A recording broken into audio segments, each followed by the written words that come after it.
चलो, ये थोड़ा सा इंट्रोडक्शन था जो कि पिछली क्लास में डिस्कस किया था। ठीक है, थोड़ा सा रिवाइज करा दूं इसको कि मैंने जो है वो तुम लोग को स्टार्ट में डेफिनेशन से स्टार्ट करवाया था। मैंने ये बताया था कि functions are basically equations that relates to variables. ठीक है, कोई भी दो चीजों को रिलेट करते हैं, इक्वेशन होती है। वो जो दो चीजें रिलेट करती हैं वो एक्स और वाई होती है। ठीक है, हमने उसको अपनी आसानी के लिए हम लोग उसको एक्स और वाई ले लेंगे, तो हम इस तरह अपनी इक्वेशन बना लेंगे कि functions are basically equations that relates to variables x and y in such a way that अगर हम x की एक वैल्यू फंक्शन में इनपुट करें तो हमेशा हमें y की एक ही वैल्यू आउटपुट मिलेगी। ठीक है, this is the definition of function कि हमेशा x की एक वैल्यू पे y की एक ही वैल्यू हमें आउटपुट के तौर पे मिलेगी। फंक्शंस को हमने अपनी इक्वेशंस से रिप्लेस कर दिया था। हमने कहा था फंक्शंस बेसिकली हमारी इक्वेशंस होते हैं। ठीक है, अच्छा, फिर हमने इसको देखा था कि फंक्शन को जो है वो आइडेंटिफाई करने के लिए कभी कभार हम फंक्शन टेबल बनाते हैं। जैसे अब उसने हमें फंक्शन डिफाइन कर दिया, हम x की वैल्यूज अपनी मर्जी से लेके y की वैल्यूज कैलकुलेट करेंगे और ये आइडेंटिफाई करेंगे कि क्या ये फंक्शन है कि नहीं है। आइडेंटिफाई करने का तरीका ये था कि हर इनपुट पे आउटपुट की एक ही वैल्यू मिलेगी। ठीक है, ये आइडेंटिफाई करने का तरीका था। फिर हमने इसको इस तरह भी आइडेंटिफाई किया था कि अगर आपको दो सेट ऑफ वैल्यूज मिल जाए तो बस सिर्फ ये देखना कि इनपुट से हमेशा एक ही एरो जो है वो एक ही लाइन बाहर जानी चाहिए। अगर दो लाइंस बाहर की तरफ जा रही हैं इसका मतलब है कि इस इनपुट पे दो आउटपुट मिल रहे हैं, इसका मतलब है ये फंक्शन नहीं है। ठीक है, तो हमने फंक्शन को इस तरह भी आइडेंटिफाई करना सीखा था। इसके अलावा मैंने तुम्हें ये फिगर बनाई थी, उस फिगर में बताया था कि हम जो है वो अपने इनपुट्स को किन किन नामों से जो है वो यूज करेंगे और आउटपुट को किन किन नाम से यूज करेंगे। So this is our function, it is always represented by a small f and ये इनपुट है जो कि हम फंक्शन में पुट कर रहे हैं। फंक्शन एक तरह से समझो हमारी मशीन है, हम इनपुट पुट कर रहे हैं। इसमें इनपुट हमारे पास जो है वो ये ब्रैकेट बताएगा कि इनपुट क्या है। तो यहाँ चूंकि ब्रैकेट में एक्स लिखा है, इसका मतलब है कि हम इस फंक्शन में इनपुट कर रहे हैं एक्स की वैल्यूज। तो इनपुट हमेशा हमारा एक्स की वैल्यूज ही होगा जनरली, क्योंकि क्वेश्चंस में हम इसी तरह डील करेंगे। इनपुट का एक और भी नाम है, we call it as domain, we call it as objects, और we can call it as independent variable. Independent variable इसलिए कह रहे हैं क्योंकि एक्स किसी पर डिपेंड नहीं करता। इसी तरह जब आप इनपुट को फंक्शन में पुट करोगे तो you will get an output, एक आउटपुट मिलेगा जिसको हम एफ ब्रैकेट एक्स से रिप्रेजेंट करेंगे। इसको पढ़ने का तरीका है एफ ऑफ एक्स। इसको जनरली हम लोग हमेशा वाई के बराबर कर देंगे और वाई ही यूज करेंगे इसकी जगह पे। ठीक है, तो अगर मैं ये बोलूँ कि इनपुट बेसिकली एक्स की वैल्यूज है और आउटपुट बेसिकली वाई की वैल्यूज है, आउटपुट का एक और नाम है रेंज। ठीक है, we can call it as range, we can call it as images, and we can call it as dependent variable.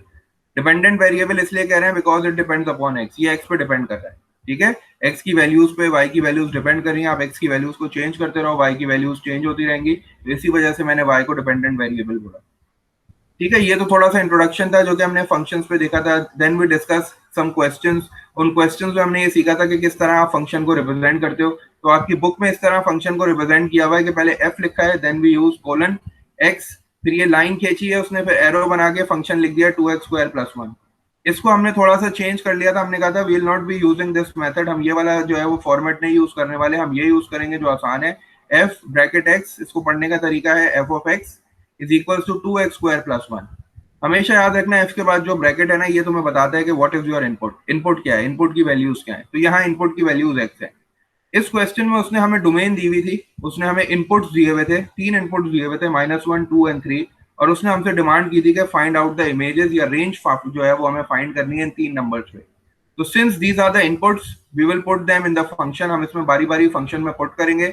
जब हम -1 पुट करेंगे तो हम यहाँ भी -1 लिखेंगे और फंक्शन में जितनी जगह एक्स है हम उसकी जगह -1 पुट कर देंगे। और -1 पुट करने के बाद जब आप सिंप्लीफाई करोगे तो आपको आपके इमेजेस मिल जाएंगे, जैसे हमने लास्ट क्लास में सॉल्व किया था। ठीक है, जब आप -1 पुट कर रहे हो तो आपके पास आंसर जो था वो 3 आ रहा था। जब आप 2 पुट कर रहे हो तो आपके पास आंसर 9 आ रहा है। जब आप 3 पुट कर रहे हो तो आपके पास आंसर 19 आ रहा है। आप उसको ऐसे हॉरिजॉन्टली भी सॉल्व कर सकते हो, आप ऐसे आप जो फंक्शन टेबल बना के भी सॉल्व कर सकते हो, आपकी मर्जी है। बस आपको इमेजेस या रेंजेस फाइंड आउट करनी है। तो वो फाइंड आउट करने का तरीका यही होता है कि बारी बारी आप जो है वो इनपुट्स डालते रहो और you will get the output. इसके बाद मैंने दो क्वेश्चन तुम लोगों को होमवर्क दिए थे, क्वेश्चन नंबर 1 और क्वेश्चन नंबर 2 एक्सरसाइज 9.1 का। ठीक है, इसमें फिगर्स बनी हुई थी, you just have to identify function है कि नहीं है।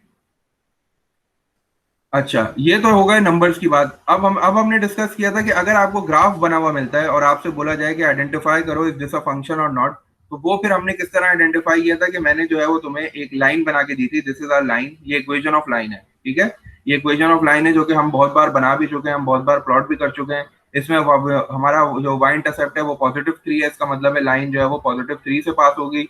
ग्रेडियंट 2 है तो इसका मतलब है राइज अपॉन रन 2 है, ऊपर भी 2 जाएगा, ठीक है, ऊपर 2 जाएगा, आगे 1 जाएगा। तो ये हम आराम से प्लॉट कर सकते हैं क्योंकि हमारी प्रीवियस नॉलेज है, ठीक है ना। तो प्लॉट करने के बाद आपको आइडेंटिफाई करना है कि इज दिस अ फंक्शन और नॉट। हमने टेबल से तो आइडेंटिफाई कर लिया था ये फंक्शन है। ग्राफ से आइडेंटिफाई करने के लिए हमारे पास एक टेस्ट होता है जिसको हमने कहा था vertical line test. Vertical line test ये था कि you have to draw vertical line. आपको एक एक वर्टिकल लाइन ड्रॉ करते जानी है पूरे कर्व पे, और आपको ये देखना है कि आपकी जो गिवन लाइन है उसमें पॉइंट ऑफ इंटरसेक्शन सिर्फ एक ही होना चाहिए। अगर ये लाइन गिवन लाइन आपकी जो जो आपने लाइन ड्रॉ की है वर्टिकल लाइन, वो आपकी लाइन को सिर्फ एक ही पॉइंट पे कट कर रहा है, इसका मतलब है दिस इज अ फंक्शन, क्योंकि एक इनपुट पे आपको एक ही आउटपुट मिल रहा है। हमने उसके बाद ये वाला वो देखा था कर्व जिसको हमने पैराबोला बोला था, हमने ये क्वाड्रेटिक्स में डिस्कस किया था।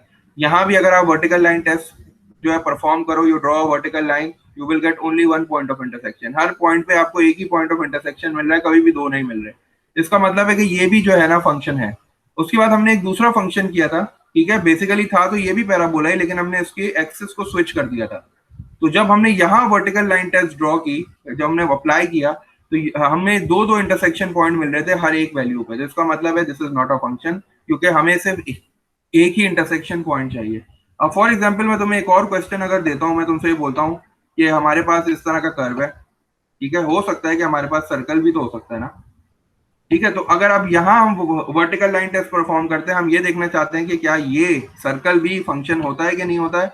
तो फिर नहीं हम सर, जब नहीं वर्टिकल होगा। लाइन टेस्ट ड्रॉ करते हैं, तो यहाँ भी हमें जो है वो एक एक्स की वैल्यू पे दो पॉइंट ऑफ इंटरसेक्शन मिल रहे हैं। इसका मतलब है कि ये भी हमारे पास जो है it is also not a function. Y square equals to 1, ठीक है। तो ये इस तरह की अगर तुम्हें इक्वेशन कभी नजर आए तो समझ जाना कि ये जो है वो सर्कल की इक्वेशन है, और ग्राफ में ये सर्कल टाइप का प्लॉट होगा। इस तरह की इक्वेशन नजर आए तो समझ जाना कि हमारा पैराबोला है। इस तरह की इक्वेशन समझ में आए तो लीनियर इक्वेशन है, लाइन की इक्वेशन है। तो ये इक्वेशंस में हमने कुछ चीजें देख ली, क्योंकि ये इक्वेशन सारी हम डील करते हुए आ रहे हैं, ये हमने सॉल्व भी की है, हमने बनाई भी है। तो हमें पता होना चाहिए कि क्या हम बन के कुछ और आगे के क्वेश्चन करने हैं, ठीक है। तो वो मैंने जो है वो टाइम बचाने के लिए थोड़े से बोर्ड पे लिखे हुए हैं। बस अब तुम लोग स्टार्ट हो जाओ, साथ साथ मिलकर इसको सॉल्व करते हैं। टारगेट हमारा 5 क्वेश्चंस का है ताकि ये एक्सरसाइज कंप्लीट हो जाए हमारी, ठीक है। तो एक्सरसाइज 9.1 क्वेश्चन नंबर 4 से स्टार्ट कर रहे हैं। लास्ट टाइम हमने क्वेश्चन नंबर 3 किया था। क्वेश्चन नंबर 4 तुम लोग के सामने लिखा हुआ है, मैं इसको पढ़ भी देता हूँ बुक से। फंक्शन ये है पेज नंबर 204 पे, ठीक है। पेज नंबर 204 अगर तुम बुक है तुम्हारे पास तो खोल के देखो, ये वहां लिखा हुआ है क्वेश्चन नंबर 4। सर अभी क्वेश्चन क्वेश्चन नंबर टू तो 4 नहीं में किया आप, ना? सॉरी, सर अभी क्वेश्चन 2 तो नहीं किया ना? नहीं 2 तो होमवर्क दिया था ना, 1 और 2 होमवर्क नहीं दिए थे। सही है सर, सही नहीं हो गए हो। क्वेश्चन नंबर 4 में वो कह रहा है कि function g is defined as, ये एक फंक्शन हमें जी दिया हुआ है, ठीक है। जी ऑफ एक्स मतलब इसका इनपुट एक्स है, और इसको डिफाइन किया हुआ है इसने 3 + 6/x - 1, और ये कह रहा है कि x is not equal to 1, ठीक है, एक्स 1 के बराबर नहीं है। और फिर हमसे पार्ट ए में कह रहा है find the images of -2, half और 5.4। इमेजेस फाइंड करना है, डोमेन दे रहा है, ठीक है, इनपुट्स दे रहा है। इसका मतलब है बस मुझे सिर्फ वैल्यूज पुट करनी है। -2 है, इसका मतलब है एक्स की जगह पे -2 पुट करूंगा तो ये एज इट इज इस तरह लिखूंगा, 3 + 6 मैंने ऐसे ही लिखा, ठीक है।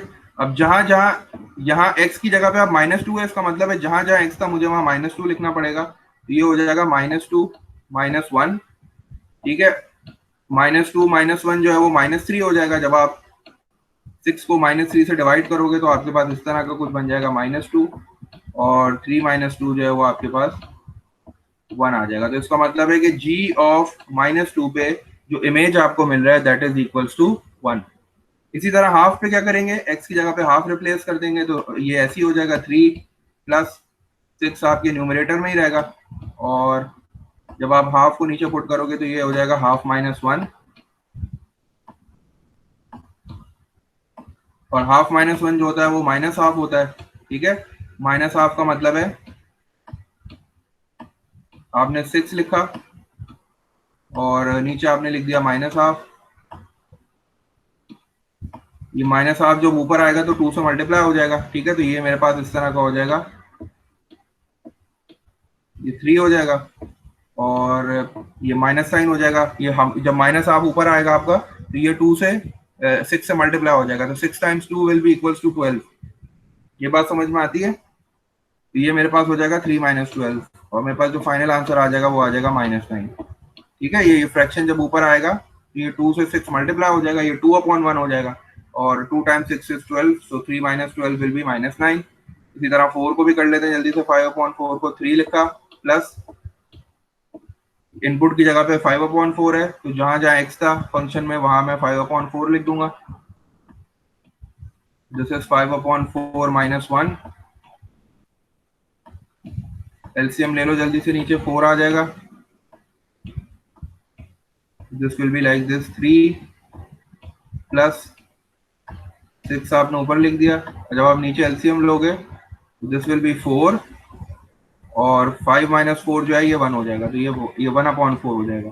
ठीक है, और फिर ये 4 जो है जब इसको रेसिप्रोकल करोगे तो ये 6 से मल्टीप्लाई हो जाएगा, तो मेरे पास जो फाइनल आंसर आ जाएगा वो आ जाएगा ना, क्योंकि 24 हो जाएगा। ठीक है, तो 3 + 24 विल बी इक्वल टू 27।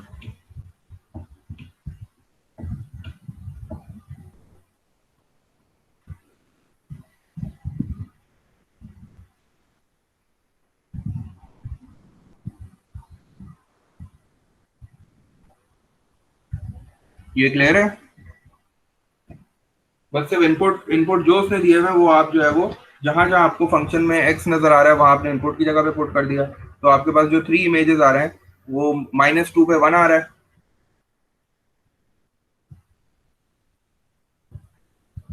और हाफ पे आपके पास जो है वो -9 आ रहा है, और 5/4 पे आपके पास जो है वो 27 आ रहा है। इस तरह पार्ट बी है। पार्ट बी में वो मुझे कह रहा है, पार्ट बी में उसने मुझे बोला कि given that the image of A is 2a। ठीक है, वो मुझसे कह रहा है कि इमेज ऑफ ए का मतलब ए इनपुट है, इमेज ऑफ ए का इमेज, तो A is the input and 2a is the output.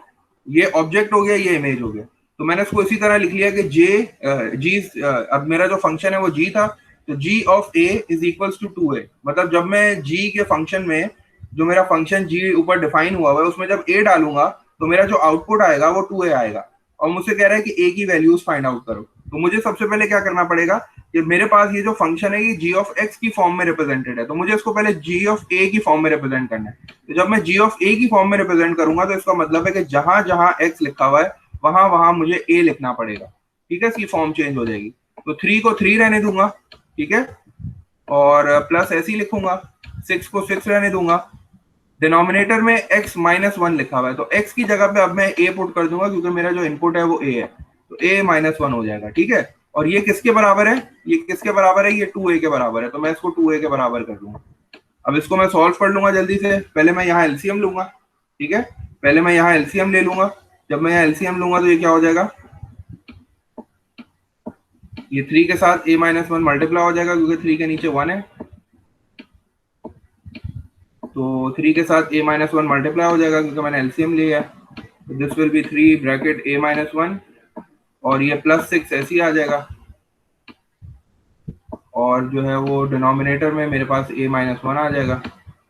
So answer a is two 1 और a इज टू -3/2 आ रहा है। a इज इक्वल टू 1 आ रहा है, चेक करो जरा दोबारा।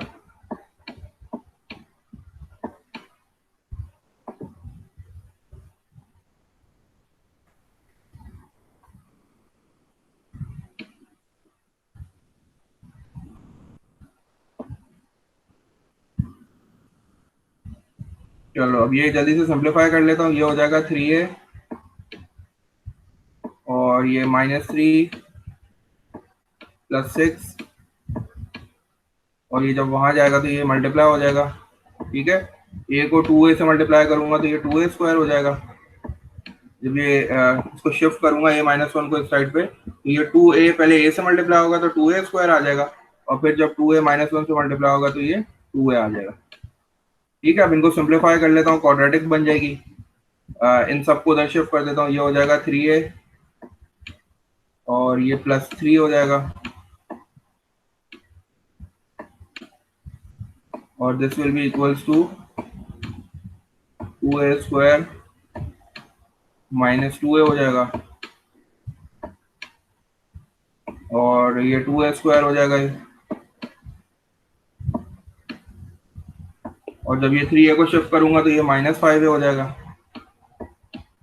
-5a -3 हो जाएगा। जल्दी से middle term breaking factors apply कर लो, फैक्टराइज कर लो इसको।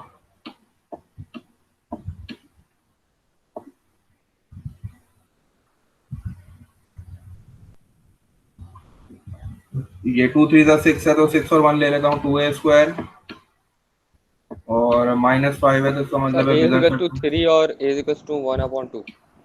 ठीक है, अब सही है, -1/2 ना। जी सर, -1/2। 2 3 6 होता है, और मुझे ऐसे दो फैक्टर्स चाहिए जिनको ऐड सब्ट्रैक्ट करूँ, तो 5 आए। 2a कॉमन ले लो यहाँ से, जब आप 2a कॉमन ले लोगे तो ये क्या हो जाएगा, a-3 हो जाएगा, और फिर आप यहाँ से +1 कॉमन ले लो। जब आप +1 कॉमन ले लोगे तो ये bracket as it is a-3 हो जाएगा, इक्वल्स टू 0। अब आपने एक बार 2a + 1 लिख दिया,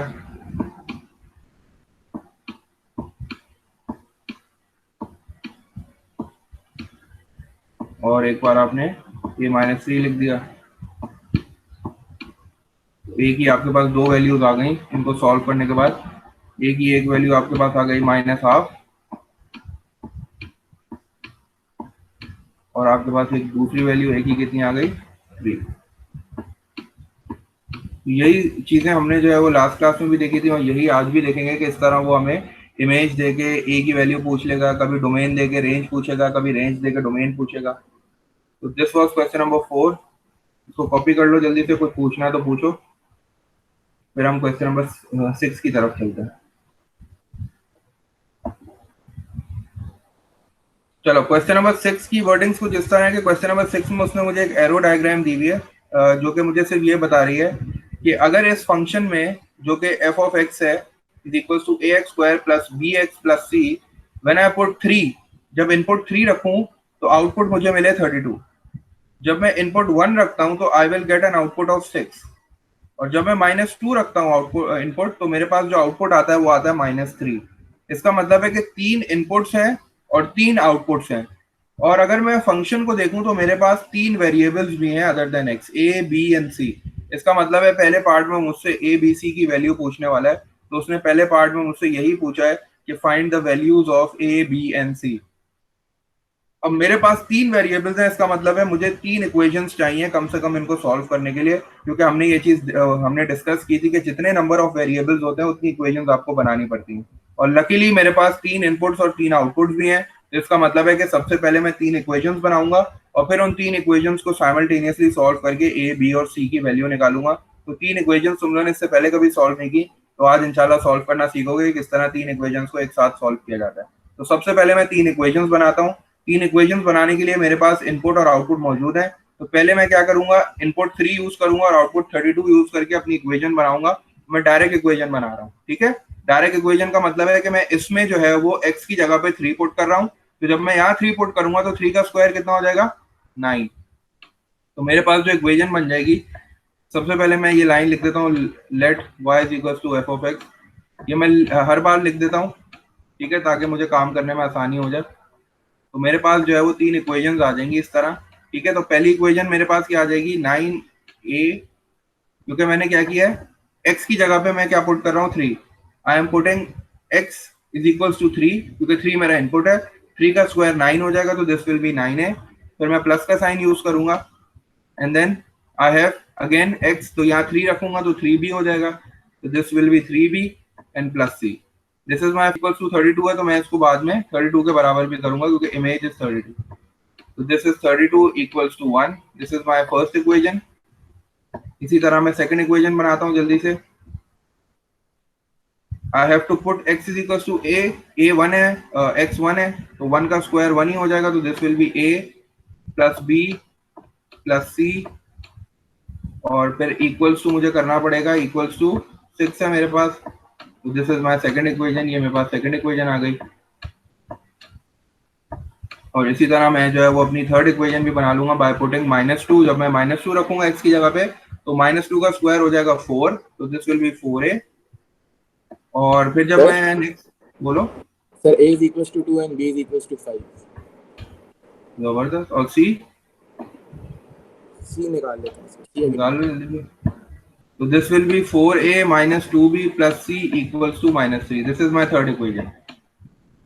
ठीक है, ये इक्वेशंस मैं कैसे बना रहा हूँ, आई am putting the inputs one by one. मैं इनपुट्स रख रहा हूँ और इनपुट्स रखने के बाद जो है वो मैं अपनी इक्वेशंस बना रहा हूँ। जब मैंने 3 रखा इनपुट, तो 3 रखने के बाद मुझे जो आउटपुट मिला है वो 32 मिला है। तो उसका मतलब है जब मैं यहाँ 3 पुट करूंगा, 3 का स्क्वायर 9, तो 9 multiply by a will be 9a plus, जब मैं यहाँ 3 पुट करूंगा तो 3 multiply by b will be 3b plus c equals to 32। ये इक्वेशन 1 हो गई।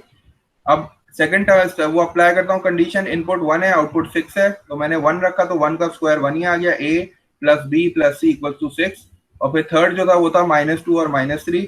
जब -2 रखूंगा, -2 का स्क्वायर 4 हो जाएगा, 4a -2 को b से मल्टीप्लाई कराऊंगा -2b और प्लस सी इक्वल टू -3। तो मेरे पास 3 इक्वेशंस बन गई। अब मुझे इन तीनों इक्वेशंस को सॉल्व करना है simultaneously to get the values of a, b and c। तो उसके लिए एक पैटर्न होता है, उस पैटर्न को हमेशा हम जो है वो फॉलो करते हैं। पहले हम क्या करेंगे, इक्वेशन 1 और 2 को सब्ट्रैक्ट करके इक्वेशन 4 बना लेंगे, और फिर इक्वेशन 2 और 3 को सब्ट्रैक्ट करके इक्वेशन 5 बना लेंगे। फिर इक्वेशन 4 और 5 को सॉल्व करके ए बी की वैल्यू निकालेंगे। जब ए बी की वैल्यू आ जाएगी तो उसको पुट करके किसी में भी सी की वैल्यू निकालेंगे। तो यही हमारे पास पैटर्न होता है, हम इसी को फॉलो करते हैं। तो पहले इक्वेशन 1 और 2 को सब्ट्रैक्ट करता हूँ, इक्वेशन 4 बनाता हूँ। Equation number 1 as it is लिख देता हूँ, 9a plus 3b plus c equals to 32। ठीक है, ये मेरे पास इक्वेशन नंबर 1 है, ये मैंने लिख दी। और इसमें से मुझे सब्ट्रैक्ट करानी है, तो मैंने इसके नीचे बिल्कुल इक्वेशन b लिख दी, a के नीचे a, b के नीचे b और c के नीचे c लिख दिया मैंने, इक्वल्स टू 6 हो गया। अब मुझे इसको सब्ट्रैक्ट कराना है, तो I have just drawn a line. और मुझे पता है जब मैं सब्ट्रैक्ट कराता हूँ तो मैंने यहाँ एस बी लिख दिया, SUB। और सब्ट्रैक्ट कराने के लिए मुझे क्या करना पड़ता है, साइन चेंज करना पड़ता है। तो यहाँ नेगेटिव हो जाएगा, ये भी नेगेटिव हो जाएगा और ये भी नेगेटिव हो जाएगा, और लास्ट वन भी। तो मेरे पास जो फाइनल इक्वेशन आ जाएगी वो आ जाएगी 8a, क्योंकि 9a minus a will be 8a and then this will be 2b, क्योंकि 3b में से जब b माइनस करूंगा तो दिस विल बी 2b। और ये मेरे पास कैंसिल आउट हो जाएगा। ठीक है, और ये क्या हो जाएगा, 32 में से जब मैं 6 को माइनस करूंगा तो दिस विल बी 26। तो this is my equation number 4। ये मेरे पास इक्वेशन नंबर 4 आ गई है। अब यहाँ मेरे पास 2 वेरिएबल्स हैं, तो 2 वेरिएबल्स जो है वो सॉल्व करना आसान है। इसी तरह इक्वेशन नंबर 2 और 3 को सब्ट्रैक्ट करते हैं हम जल्दी से। इक्वेशन नंबर 2 लिख लेता हूँ। इक्वेशन नंबर 2 क्या है, a plus b plus c equals to 6. This is my equation number 2, and I have to subtract equation number 3. So 4a minus 2b and plus तो c. b इक्वल्स टू 6 आ रहा है, नहीं, b 5 आ रहा है sir, c -1 आ रहा है, c -1 आ रहा है। ठीक है, इनको भी सब्ट्रैक्ट कर लो जल्दी से। इनको भी जब आप सब्ट्रैक्ट करोगे, you have to change the sign. ये पॉजिटिव था, ये भी नेगेटिव हो गया, ये नेगेटिव था, ये पॉजिटिव हो गया, और ये नेगेटिव हो गया और ये पॉजिटिव हो गया। दोबारा ये कैंसिल आउट हो गया। ये मेरे पास -3 हो गया, क्योंकि a minus 4a will be -3a. This will be positive 3b and equals to 6 plus 3 will be equals to 9. So this is my equation number 5. Now I have two equations in which there are two variables. 4 और 5 में 2 variables हैं। तो अब मैं इनको substitution method से solve करके जल्दी से अपने a और b की वैल्यू निकाल लेता हूँ। ठीक है, थोड़ा सा लेंथी मेथड होता है, लेकिन यही हम पैटर्न यही फॉलो करते हैं। पहले आप इक्वेशन 1 और 2 को सब्ट्रैक्ट कर लो, फिर आप इक्वेशन 2 और 3 को सब्ट्रैक्ट कर लो। ठीक है, तो 4 और 5 मिल गई। अब इस 4 और 5 को जल्दी से साइमल्टेनियसली सॉल्व कर लेते हैं।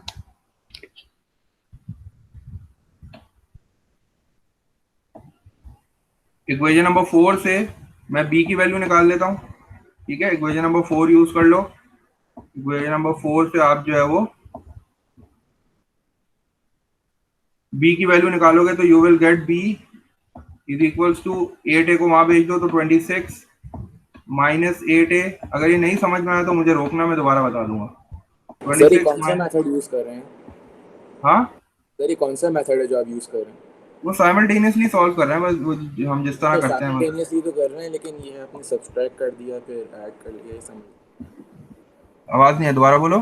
सर ये समझ नहीं आ रहा, जो आपने सब लिख के जो माइनस करा है फिर प्लस किया। ये देखो ना, एलिमिनेशन मेथड में हम इक्वेशंस को सब्ट्रैक्ट करते हैं ना, सही है सर, एलिमिनेशन का नहीं बात है। एलिमिनेशन से किया मैंने। ये दोनों को एलिमिनेट कर दिया, समझो सब्ट्रैक्ट कर दिया, तो मेरे पास दो इक्वेशंस नहीं बन गई। जैसे हम एलिमिनेशन में सब्ट्रैक्ट करते थे ना, तो एलिमिनेट सी को एलिमिनेट करने के लिए मैंने ये किया। क्लियर है? चलो अब मुझे बी की वैल्यू मिल गई, ठीक है, इसको इक्वेशन नंबर 6 बोल देता हूँ। अब ये बी की वैल्यू मैं पुट कर देता हूँ इक्वेशन नंबर 5 में बी की जगह पे ये पुट कर देता हूँ।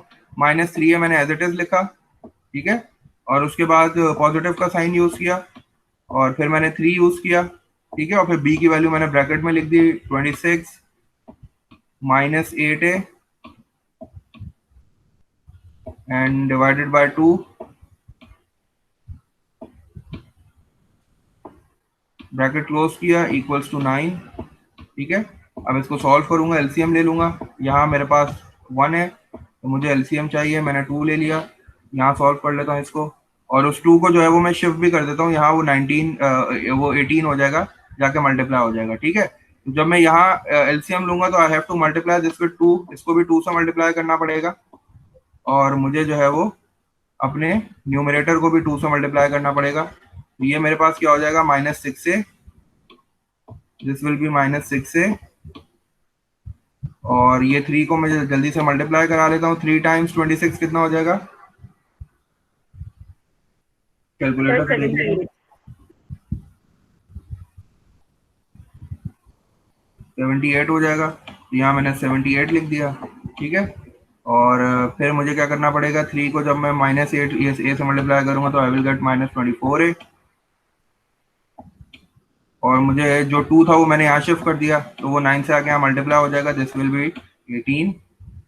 अब जल्दी से a की वैल्यू चाहिए, तो ये -30 हो जाएगा, क्योंकि -6a -24a will give me -30a। और जब मैं 78 को यहाँ शिफ्ट करूंगा, 18 से सब्ट्रैक्ट होगा 78, तो ये आ जाएगा -60, ठीक है। जब 18 माइनस 78 करोगे तो दिस विल बी -60। तो माइनस से माइनस कैंसिल कर लो, और a की वैल्यू आपके पास क्या आ जाएगी, you will get a as 2, आपके पास a2 आ गया। और अब जल्दी से a की वैल्यू आ गई है, तो इक्वेशन नंबर 6 में डाल के b की वैल्यू निकाल लो। आपके पास a की वैल्यू आ गई है, ठीक है, a इज 2, a की वैल्यू 2 आ गई है, तो यहाँ पुट कर देता हूँ जल्दी से। तो ये क्या हो जाएगा, b इज इक्वल्स टू, और दिस विल बी 26 लिखा आपने, 26 माइनस 8 को जब मैं 2 से मल्टीप्लाई करूंगा तो 8 times 2 is 16 and whole divided by 2। 26 में से जब आप 16 को माइनस करोगे तो यू विल गेट 10, और 10 डिवाइडेड बाय 2 आपके पास कितना हो जाएगा, 5 हो जाएगा। तो b की वैल्यू मेरे पास क्या आ गई, 5। a और b की वैल्यू आ गई है। a और b की वैल्यू आने के बाद सबसे आसान इक्वेशन मेरी इक्वेशन नंबर 2 थी। तो इक्वेशन नंबर 2 में जब मैं इनको पुट करूंगा a और b की वैल्यू, इक्वेशन नंबर 2 में a की जगह पे मैं पुट करने वाला हूँ 2, इक्वेशन नंबर 2 लिख लेता हूँ यहाँ,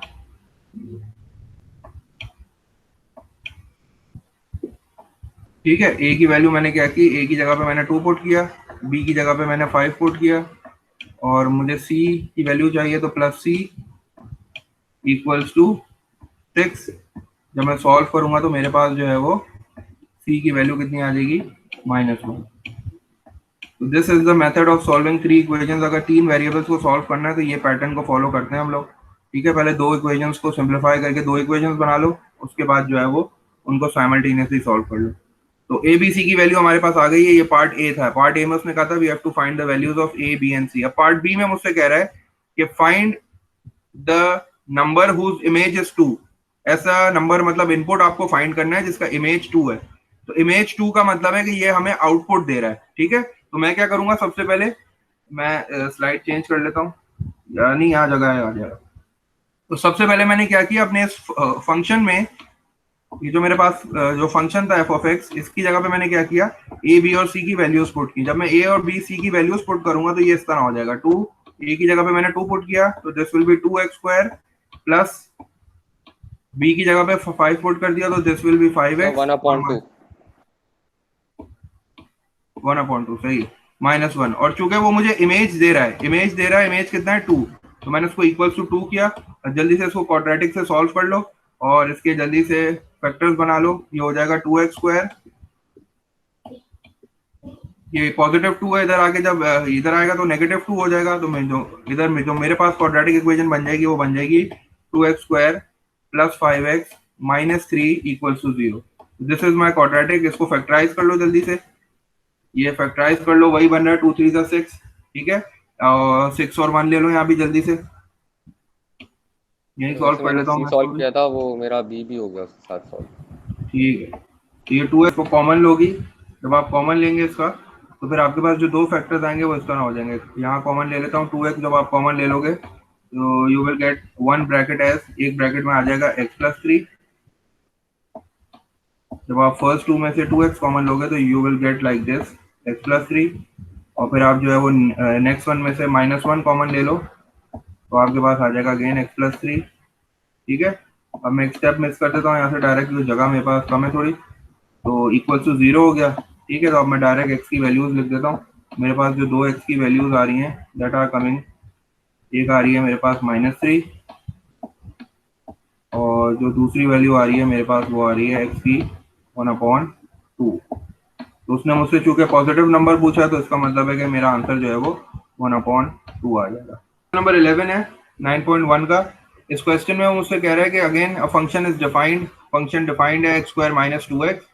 अब यहाँ वो मुझे डोमेन दे रहा है, ठीक है, मतलब डोमेन मतलब है इनपुट दे रहा है। इनपुट की जो है ना वो मुझे इस तरह सेट की फॉर्म में दे रहा है कि -2 less than equal to x less than equal to 0, ठीक है। वो इस तरह मुझे जो है वो इसकी फॉर्म में दे रहा है। और फिर मुझसे ये कह रहा है कि you have to find the range of f, ठीक है, रेंज ऑफ f चाहिए।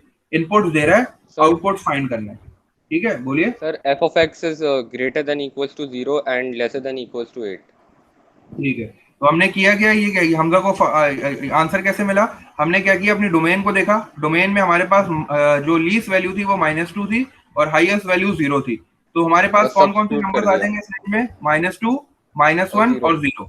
क्योंकि -2 भी इंक्लूडेड है इसलिए मैंने -2 भी लिख दिया और -1 भी इंक्लूडेड है, -1 आ गया और 0 भी आ गया, ठीक है। तो इन तीनों वैल्यूज पे जल्दी से जो है वो -2 जब आप पुट करोगे इस फंक्शन में इनपुट के तो -2 का स्क्वायर कितना हो जाएगा 4, ठीक है, ये 4 हो जाएगा।